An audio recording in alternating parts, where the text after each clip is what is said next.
We don't watch them for the realism, but it can still be frustrating. Hey everyone, I'm Rebecca and welcome to MsMojo. Today we're counting down our picks for the top 10 things that make no sense in rom-coms.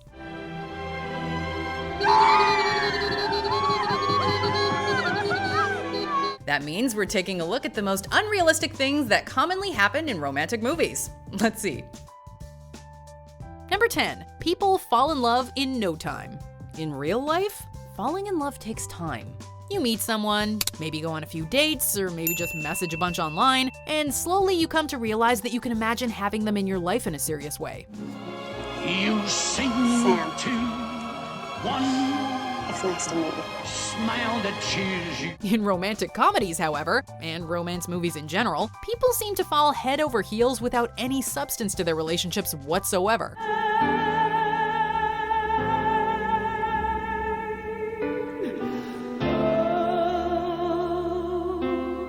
Sometimes there's love at first sight, and sometimes an obsession develops immediately. But either way, we have a feeling that a lot of these pairings would not work out if they had to actually live together. I want to keep talking to you. You know, I have no idea what your situation is, but I feel like we have some kind of connection, right? Number 9. Makeovers can change everything. Sandy? Tell me about it, stud. There is a lot of low-key sexism that takes place in so many romantic comedies, and one of the common tropes is that an uncool girl falls for a cool guy and has to change the way she looks in order to appease or attract him. Sometimes, these makeovers consist of an already pretty girl taking off her glasses and putting on some tight-fitting clothing, while other times they're more dramatic. Because, Majesty, only Paolo can take this and give you A princess. The most unrealistic thing, however, is when the guy didn't see the girl as a viable romantic partner before, but all of a sudden sees the light when she's put on some makeup and changed her wardrobe. Swing the spinning step. You wear those shoes and I will wear that dress. Oh. Number 8. Everyone has an incredible job. If you were to learn about the world simply by watching romantic comedies, you would assume that the only jobs out there are architect for men and magazine editor for women. We have a meeting in 10 minutes, okay? I'm gonna tell you what to do. Repeat after me. I am Jenna Rank, big-time magazine editor. I am? Okay, that's a bit of an exaggeration. Women can also own cupcake shops or bookshops or other twee establishments. Basically, every character in a rom-com has the type of job you dreamed of having as a kid. Everybody wants to be us.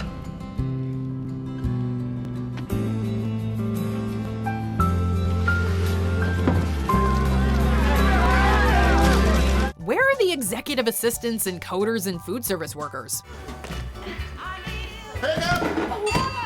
There are so many careers out there, and yet so few are represented on the big screen. They have to find love too, you know. Well, you know, on the bright side, you always hated working for that magazine. It was my income, Suze. I need my income. Number 7. Women only care about finding a man. In general, it seems that women in rom-coms have pretty fulfilling lives. As we mentioned, they all have their dream jobs, so they must have at least some level of career satisfaction. They also seem to have at least one quirky friend by their side to keep them company. Are you that chap that sang that song? Yes, I am.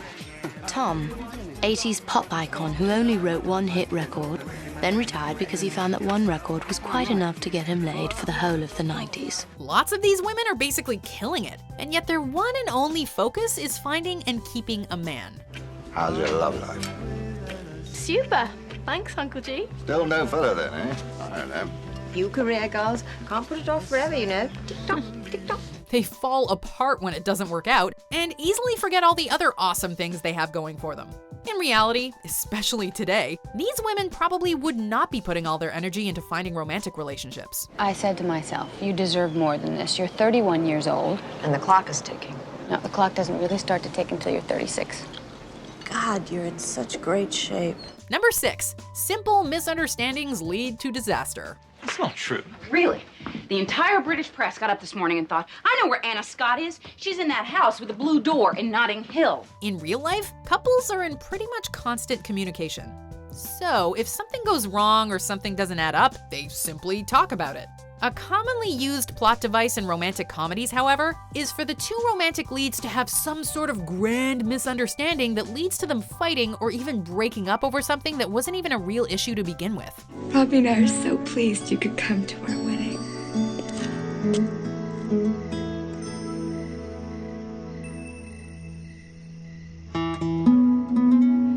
Real couples might argue at first, but then they'd clear things up over text, over the phone, or face-to-face. But because no one actually talks to each other in rom-coms, these misunderstandings stay misunderstood for ages. Kat, it wasn't like that, okay? Really, what was it like? A down payment now and then a bonus for sleeping with me? No, I didn't care about the money, okay? I cared about you. Number 5, everyone has incredible apartments.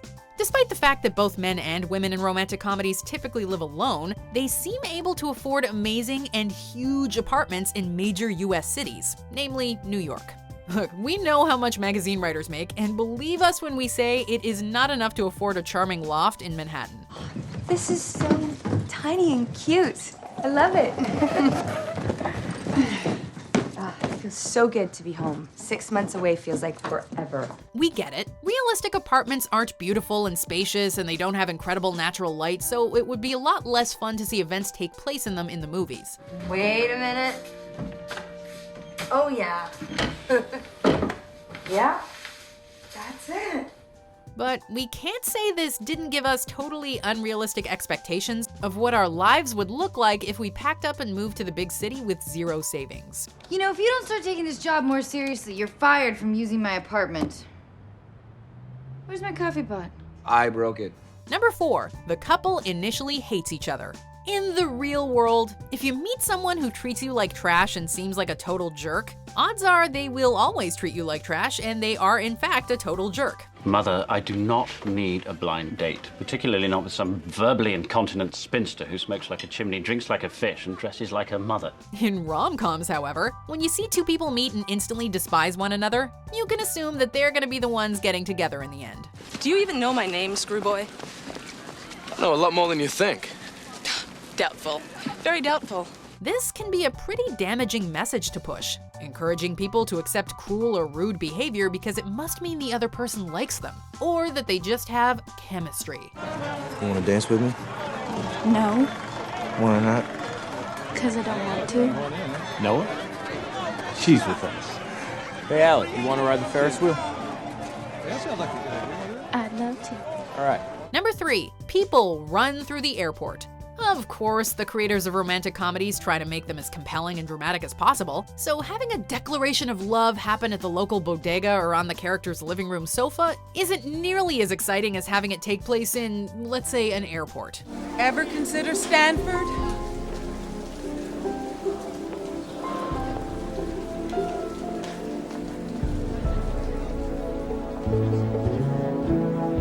Yes. Yes. Airports inherently create drama because you know everyone's in a hurry, and there's the deadline of getting on the flight to contend with. Do you want a bigger room for it? Hold on to that as well. That'd be very great. Do you think I should? But in reality, people usually get their acts together before their beloved is boarding their flight, and don't have to run through JFK or LAX to tell them how they feel. Not to mention, given airport security today, this could absolutely never happen. Drink up, baby, down. Are you in alright? Number 2, grand gestures work. Can't take my eyes off of you.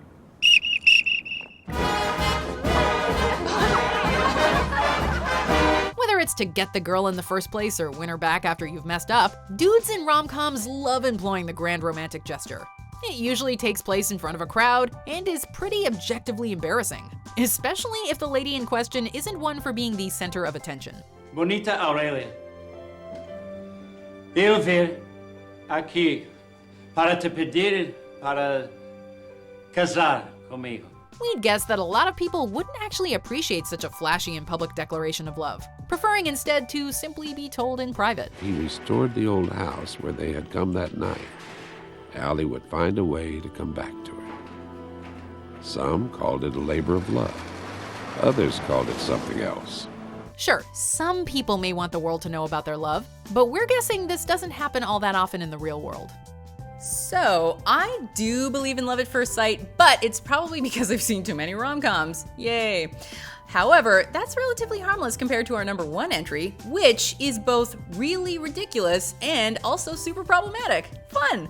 So let's check out some honorable or dishonorable mentions before we find out what the least sensical thing about rom-coms is. Who's that?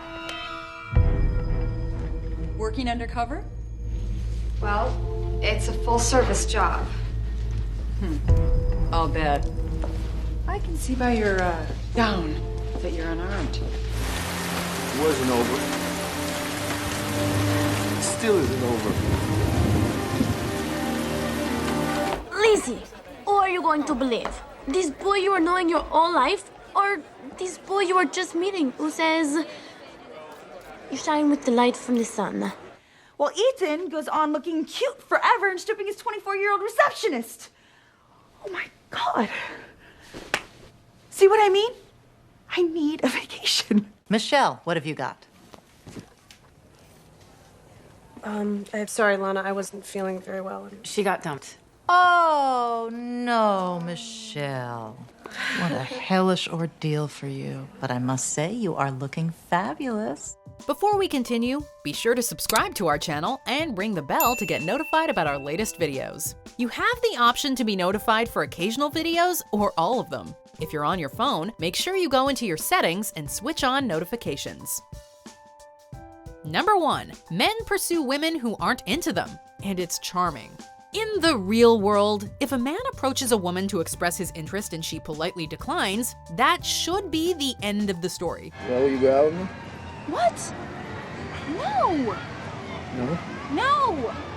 No. Hey, pal, she just told you. Why not? I don't know, because I don't want to. All right, well, you leave me no other choice then. If he continues to chase her, he's a creep or even a stalker and should possibly have legal action taken against him. If you're planning on asking me out again, you might as well just get it over. Do you mind? You're kind of ruining this for me. In rom-coms, however, it's seen as adorable and romantic when a guy just won't take no for an answer, and goes to great lengths to show the object of his affection that he's worth taking a chance on. All my instincts, they return. The grand facade, so soon will burn. Without a noise. Let's just hope this doesn't reinforce the behavior in real life.